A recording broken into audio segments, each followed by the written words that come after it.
옛날 옛적에 세 아들이 있는 늙은 밀러가 있었습니다.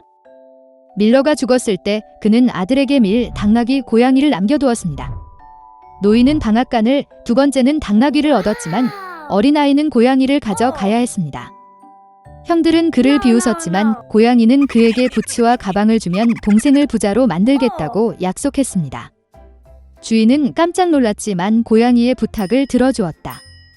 고양이는 즉시 뒷다리에 부츠를 신고 자루에 귀리를 부어 어깨에 던지고 사냥을 시작했습니다. 숲에서 그는 가방을 열고 땅에 던지고 덤불에 숨었습니다. 오래 기다릴 필요가 없었습니다. 호기심 많은 토끼가 자루로 질주하고 귀리를 먹으러 올라갔습니다. 그리고 고양이는 그것을 기다리고 있었습니다. 그는 덤불에서 뛰어내려 자루를 조여 어깨에 메고 왕궁으로 갔다. 그 나라의 왕은 좋은 음식을 아주 좋아했습니다. 고양이는 그에게 깊이 절하고 토끼를 건네며 주인 인카라바스 후작의 선물이라고 말했습니다. 왕은 이 놀라움에 놀랐습니다. 고양이는 진짜 귀족처럼 몸을 굽혀 길을 쳤다. 다음 날 그는 다시 자루를 가지고 사냥을 갔다. 이번에 그는 2개의 뚱뚱한 자고를 잡을 수 있었습니다. 왕은 또 다른 즐거운 선물을 보고 기뻐했습니다. 몇 주 동안 계속해서 고양이는 왕에게 자고와 토끼를 계속 입었습니다. 그러나 그는 배고프고 쇠약해진 주인에게 이것에 대해 아무 말도 하지 않았습니다. 고양이가 궁전에서 공주를 보았을 때 그녀는 매우 아름다웠습니다. 고양이는 그녀가 주인에게 훌륭한 아내가 될 것임을 깨달았습니다. 그래서 왕은 마침내 후작을 만나고 싶었습니다. 고양이는 제 분소가 있는 산책을 위해 내일 그를 찾을 수 있다고 대답했습니다. 그리고 그는 전속력으로 공장까지 달렸습니다. 주인을 보고 고양이는 내일 강에서 수영해야 하며 그의 삶이 바뀔 것이라고 말했습니다. 다음 날 아침 물에 들어가 자마자 고양이는 옷을 집어 덤불에 숨겼습니다. 그 순간 왕실 마차가 길에 나타났습니다. 고양이는 길로 뛰어내려 허파의 꼭대기에서 소리쳤다. 날 구해줘. 도움. 마어키 더 카러베스가 익사합니다. 이 말을 듣고 왕은 후작을 물에서 꺼내라고 명령했습니다. 밀러의 아들은 2명의 경비원이 그를 강에서 끌어내어 따뜻한 물에 몸을 담그고 있을 때 매우 겁을 먹었습니다. 왕은 비단 옷차림을 가져오라고 명령했습니다. 밀러의 아들은 처음에는 거절했지만 자수 옷을 너무 좋아해서 왕실 의상을 기꺼이 입었습니다. 왕은 그를 아름다운 공주가 앉아있는 마차로 초대했습니다. 밀러의 아들은 멍청했지만 더 이상 고민하지 않고 마차에 탔습니다. 1분 후 마차는 거대한 성에서 살았던 거인 식인의 소유였던 들판과 초원을 지나갔다. 고양이는 시간을 낭비하지 않았고 영혼은 마차 앞쪽으로 달려가 초원으로 향했습니다. 그곳에서 수학자들은 이마에 땀을 흘리며 일하고 있었습니다. 그는 그들에게 이 들판이 카라바스 후작에 속한다고 말하라고 요청했습니다. 그렇지 않으면 사악한 식인종이 그들을 먹을 것입니다. 깜짝 놀란 사신들이 대답하기 전에 왕의 마차가 세웠습니다. 왕이 그들이 누구의 초원인지 물었을 때 그들은 이 들판이 카라바스 후작에 속한다고 친절한 합창으로 대답했습니다. 한편 고양이는 식인의 성으로 곧장 갔다. 고양이의 손재주로 그는 돌담을 뛰어넘어 성 안으로 들어갔다. 식인종은 다양한 요리가 가득 찬 큰 테이블에 앉아 있었습니다. 장화를 신은 고름을 보고 그는 그런 뻔뻔스러움에 크게 놀랐다. 고양이는 거인을 놀리기 시작하고 사자가 될 수 없다고 말했습니다. 고양이가 이 말을 할 시간을 갖기 전에 식인종은 털이 많은 갈기를 가진 거대한 사자로 변했습니다.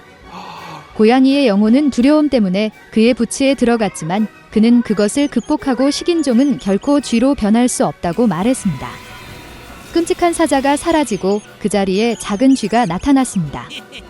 그리고 그것은 고양이에게 필요한 전부였습니다. 눈 깜짝할 사이에 그는 쥐를 잡고 잡아먹었습니다. 바로 이때 왕실 마차가 성 안뜰로 차를 몰았습니다. 마차 문을 열고 고양이는 정중하게 몸을 굽히고 마어키 더 카러베스의 성에 있는 모든 사람들을 만나서 기뻤다고 말했습니다. 이 말에 놀라움으로 누가 더 무감각했는지 말하기는 어렵습니다. 이미 아무것도 이해하지 못한 왕이나 밀러의 아들. 고양이는 손님을 테이블로 데려갔습니다. 저녁 식사가 끝날 무렵 왕은 후작이 참으로 매우 합당한 사람이므로 기꺼이 그의 딸을 아내에게 줄 것이라고 말했습니다. 공주는 젊고 잘생겼고 그 외에도 부자 후작을 정말 좋아했습니다. 곧 그들은 결혼식을 올렸습니다. 그래서 밀러의 아들은 공주와 결혼하여 왕자가 되었습니다. 그들 모두는 그 후로 행복하게 살았습니다. 특히 하이부츠를 신고 자랑스럽게 궁전을 걷는 고양이. 옛날 옛적에 좋은 어린 소녀가 있었습니다. 그녀는 그녀만을 본 모든 사람들에게 다정했습니다.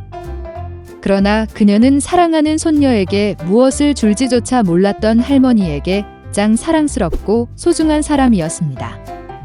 일단 그녀는 그녀에게 빨간 벨벳 모자를 주었다. 그리고 이 모자는 그녀에게 매우 적합하고 다른 것을 쓰고 싶지 않았기 때문에 빨간 망토라고 부르기 시작했습니다. 그녀의 어머니가 할머니에게 케이크 한 조각과 와인 한 병을 가져다 달라고 요청했을 때 그들은 그녀가 아프고 약하다고 말합니다. 그것은 그녀에게 좋을 것입니다. 그녀는 어머니에게 길에서 도망치지 말라고 명령했습니다.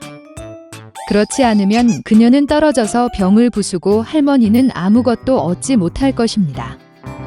그리고 그녀가 할머니에게 올 때 그녀는 그녀에게 인사하는 것을 잊지 않습니다. 빨간 망토는 순종하고 선물을 들고 출발했습니다. 그리고 할머니는 마을에서 걸어서 30분 거리에 이미 숲 뒤에 살았습니다. 그리고 빨간 망토가 숲에 들어가 자마자 늑대를 만났습니다. 그러나 소녀는 그것이 어떤 종류의 사나운 짐승인지 알지 못했고 그를 두려워하지 않았습니다. 그녀는 정중하게 인사했습니다. 늑대는 또한 매우 예의 바르게 행동했기 때문에 빨간 망토는 늑대에게 사랑하는 할머니에게 선물을 가져오고 있다고 말했습니다.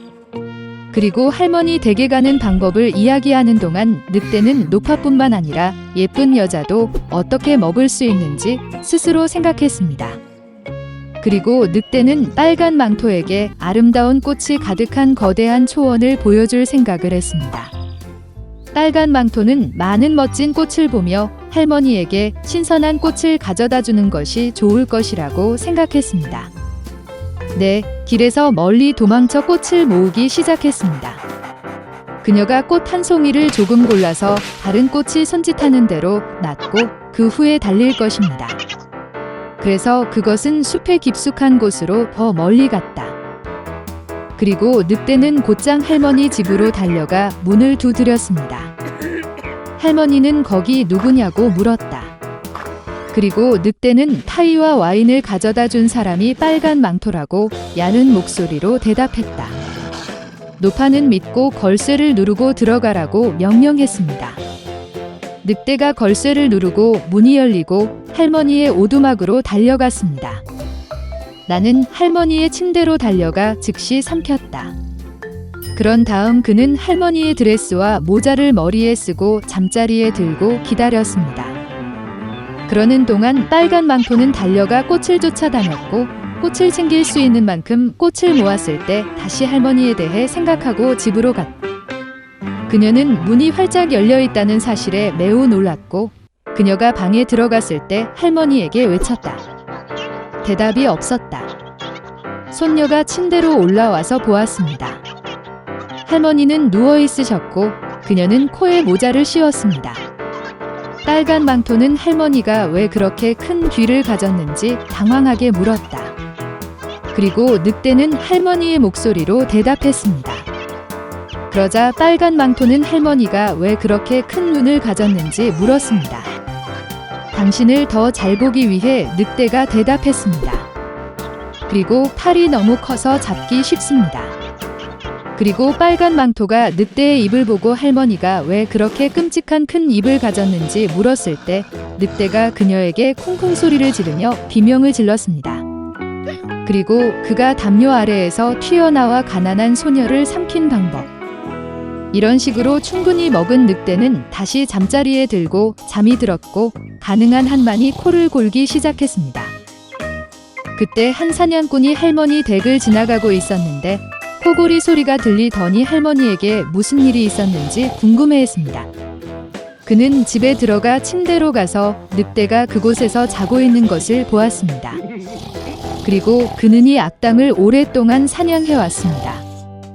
그는 총으로 그를 죽이고 싶었지만 늑대가 아마도 그의 할머니를 삼켜버렸고 그녀는 여전히 구할 수 있다고 생각했습니다. 그래서 그는 쏘지 않고 늑대의 입을 크게 벌리고 빨간 모자가 번쩍이는 것을 보았습니다. 한 소녀가 입에서 튀어나와 할머니가 즉 거기에 있다고 말했습니다. 사냥꾼은 늑대의 입을 더 크게 벌렸고 늙은 할머니는 어떻게든 빨간 망토 뒤로 빠져나갈 수 있었습니다. 그들은 기뻐했고 사냥꾼에게 포옹하고 감사하기 시작했습니다. 그들은 교활한 늑대에게 교훈을 주기로 결정했습니다. 그들은 가능한 한 빨리 큰 돌을 가져와서 늑대의 입과 배에 넣고 마당으로 데려갔습니다. 늑대가 깨어났을 때 사냥꾼을 보고 도망가려고 했지만 돌의 짐을 견디지 못하고 땅에 떨어졌습니다. 이것은 세 사람 모두를 기쁘게 했고 늑대는 일어나서 그 무거운 배를 어두운 숲으로 간신히 끌어들였습니다. 그들은 그를 다시는 보지 못했습니다. 이것이 그들이 교활한 늑대에게 교훈을 준 방법이며 빨간 망토는 다시는 어머니의 명령에 불복종하지 않기로 결정했습니다.